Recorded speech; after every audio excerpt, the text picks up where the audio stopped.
प्रेम से बोलिए गंगा मैया की जय। केरे खैतन लौंग इलायची, केरे खैतन छोहाड़वा से, केरे खैतन ना उजे अरवा चाउर के खीरिया, केरे खैतन ना उजे अरवा चाउर के खीरिया, केरे खैतन ना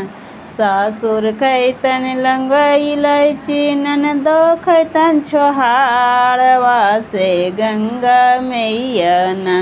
खैथिन अरवा चावल के खीरिया, गंगा मैया ना खैतन अरवा चाउर के खीरिया,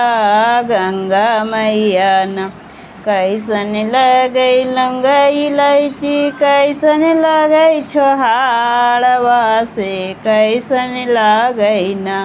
उजे अरवा चाउर के खीरिया, कैसन लगै ना उजे अरवा चाउर के खीरिया, कैसन लगै ना तीता लगै लौंग इलायची, मीठा लगै छोहाड़वा से, बड़े मीठे लगै ना उजे अरवा चाउर के खीरिया, बड़े मीठे लगै ना उजे अरवा चाउर के खीरिया, बड़े मीठे लगै ना केरे मंगथिन बेटवा से, केरे मंगथिन भतीजवा से, केरे मंगथिन ना उजे सोला हो सिंगारवा से, केरे मंगथिन ना